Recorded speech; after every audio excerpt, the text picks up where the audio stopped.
Minaj fans. Something is wrong with Joe Budden. Like something is really wrong with this guy.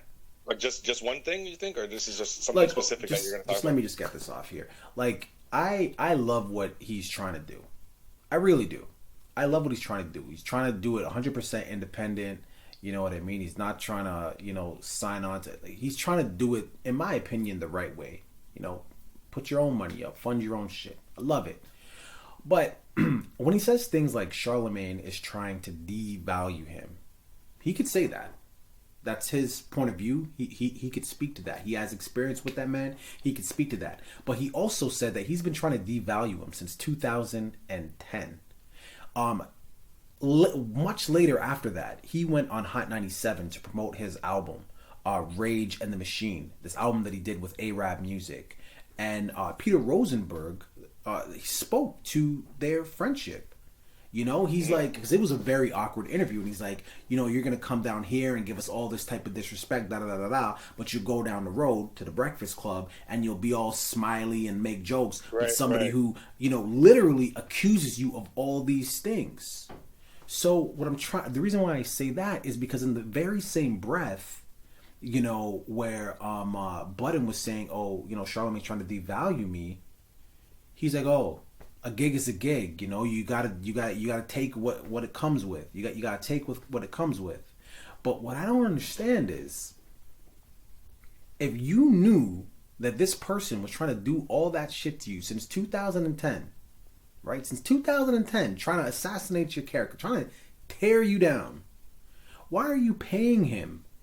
Because he pays him to do those wrap ups and shit like that. He pays him for that. He pays Charlamagne for that. Why are you paying him for that? His co-host Ice was like, "Yo, why you have him in your house?"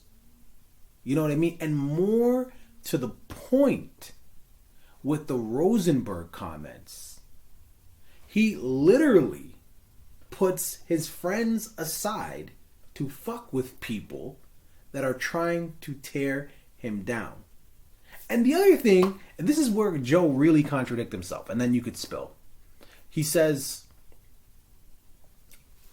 starts naming off all these people that are trying to take him down, and he's like, Charlamagne can't take me down. This person can't take me down. You say whatever you want. You can't affect me. But then moments before that, he started off his whole rant with Charlamagne going on all of his platforms, trying to assassinate my character, trying to bring me down. Basically, the tone in his voice was like, his platforms are massive. When he tries to come for someone, it could really do damage to you. But then and then moments later, he's like, he can't do anything to me. The people I'm worried about are the investors. Nigga, what the fuck are you saying? A person like Budden, I'm one of these people too. I have a bad short-term memory. A person like Budden, though, they really should never come for people unless they write shit down, because he forgets a lot, and nobody's perfect, and over a 10, 11, 12 year span, you're not going to remember everything, right? So I get that, but damn, man, he's looking really crazy out there. What are your thoughts? A lot of people have said Joe Budden is very self-destructive, and he doesn't realize that he's self-destructive, but he keeps doing things to let you know that he just does everything possible to tear himself down. And whether that's something that he has a problem with himself that he's trying to do, at this point he has to realize that he's doing it on a continuous basis. Like, you know what I mean? Because especially with the Rory and Mal situation, and then him with Charlamagne. And Charlamagne was on his podcast, The Brilliant Idiots, the other day, and sat down and actually spoke to this. And what he said is that he's pretty much, he didn't say he's done with Joe Budden, but he said that bridge is burned. Yeah. Because Joe Budden is the type that when they're off camera will be all nice to Charlamagne, all nice and buddy, but when they're on camera or on somewhere, he makes it seem like they hate each other. And Charlamagne doesn't get why he does that. You know what I mean? Why work with me if you hate me? Which one is the real you? It's too confusing. You know what I mean? So he said that's a bridge that's burned. So any of those wrap-ups that they were doing, I don't think those are going to happen anymore. You know what I mean? So there's another, that's saying, to the point, another self-destructive consequence. Yeah, man. Dude, I feel for him. And I'm not I don't want to be insulting him. I don't want to insult his intelligence, nothing like that. But just look at his history. You know, like he really destroys everything he touches. And the worst part about it is he builds it up first. So it's one thing to be like, just show up on day one. So nothing's really, no equity, nothing's really built yet. And ruin it.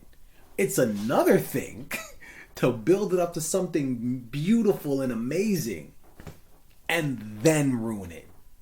Like he does this on a continuous basis. And his podcasting was incredible. That was a real cash cow. Furthermore, very impactful to the culture. And him, Rory, and Mal, they had something real special.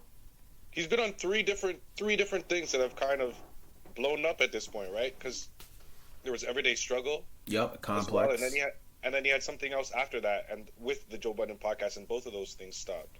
I forget what he had after Everyday Struggle, but I mean, I definitely wish him the best, and I hope that whatever he's trying to pull off, it works. But you know, I guess at the end, when people show you who they are, believe them. Yeah. You know, that's kind of all I can say. When people show you who they are, believe them.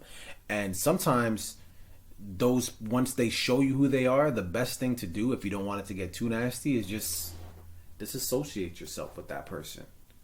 Which a lot of people have done with him. Yeah, yo, I still sit back sometimes and I watch that Clearing the Air episode, the last episode where Rory and Mal were on it, because a lot of the times when I watched it the first time, I just listened to it when I'm running around the house. Right, the video is more telling because you see the facial expression. Exactly.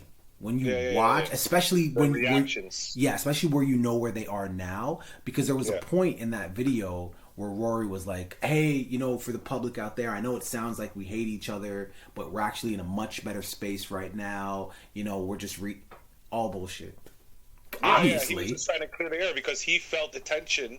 He could feel the tension in the room, so he's like, the viewers must be able to feel this too. Yeah. And that was a knee-jerk reaction. Yeah, and there was even one point where Joe was like, before I can't remember what he talked about, but he was about to bring something up, and he's like, hey, you know, we talked about it at my house in private. Right. But fuck it, I'm going to bring it up here. What was the... Right. Self-destruct... Bro, if me and you have off-camera conversations, private, the fuck am I bringing it up on here for? I'm just saying, man, I wish nothing but the best for Joe Budden, like seriously, but whoever is close to that man, help that man. If you care about him, help that man, because something's wrong. Leave it in the comments, man. Don't forget to like and subscribe. Two Guys Doing a Podcast. Deuces.